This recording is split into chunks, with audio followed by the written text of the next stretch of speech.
Yeah, hi there. These comments are for Alexis. This is Michael from hdrunningproject.com. So I'm just putting together a video here. I hope you don't mind. I can get a lot more in a video than I can if I write it to you by hand.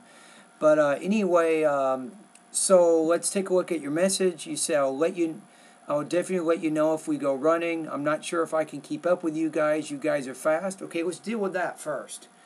So we're fast, you're fast, everybody's fast. So, but the main thing is, if you can run, here's the rumor.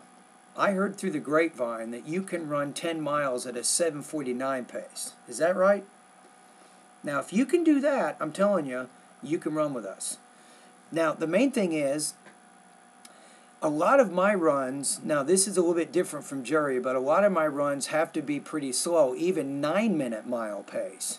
Now it's true, I can go to a 5,000.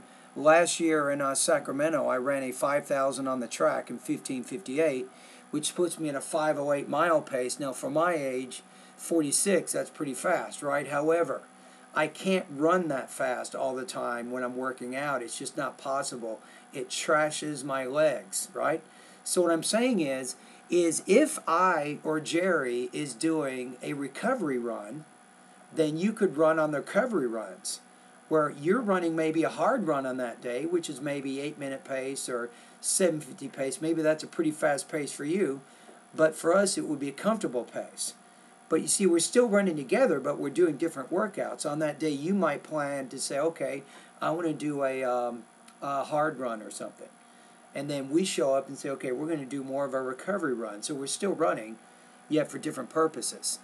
Your next thing, it looks like you're having some similar problems as I'm having, except I'm a lot older than you. So you have to be smarter in your training and be careful, because if you're starting to have running injuries, remember, running is fun. It's supposed to be a fun activity, and it's supposed to not cause you a lot of pain. So be really careful of how you train. For example, how long you space your long run from your hard workout. Don't make my mistake. Last week, I did a 15-miler on Monday. Then I went over to Spring Valley Lake and I ran with Jerry. And I did a 6-mile tempo run on Wednesday. And we started at 6:50 pace and we finished at about 6:05 pace. And that gave me the same problem that you have. It's the hamstring right behind my knee. The hamstring kind of connects to the knee. There's kind of a ligament there.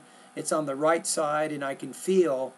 And for a few days there, it was very painful, and my knee is a little bit unstable. I can feel it, and it's because I wasn't smart in my training. So hopefully, you're not making my mistakes. But the main thing there is make sure you get a lot of ice on it.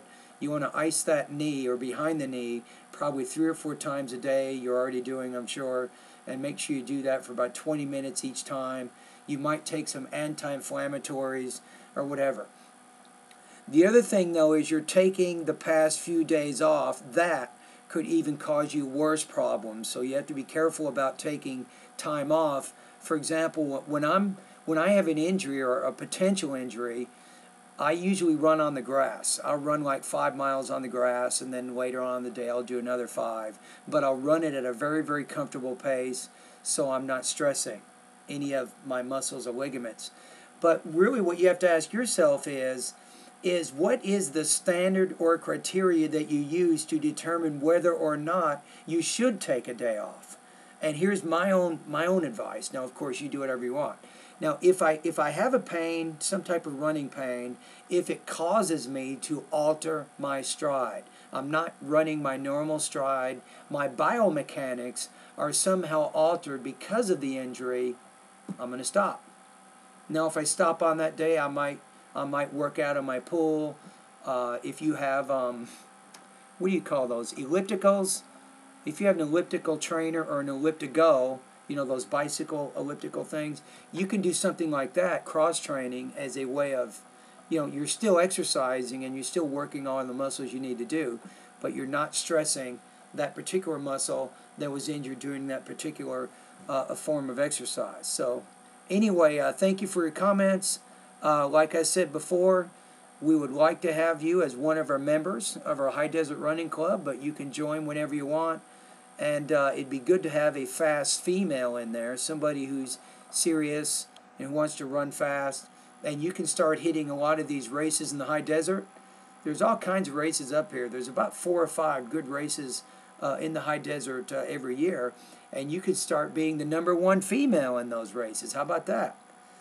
Anyway, I'll let you go now. I got to get back to grading. I'm over here talking to you from Cal State University, San Bernardino. I'm a linguistics and composition professor, and I'm just so busy, it's crazy. But anyway, good to hear from you, and bye-bye.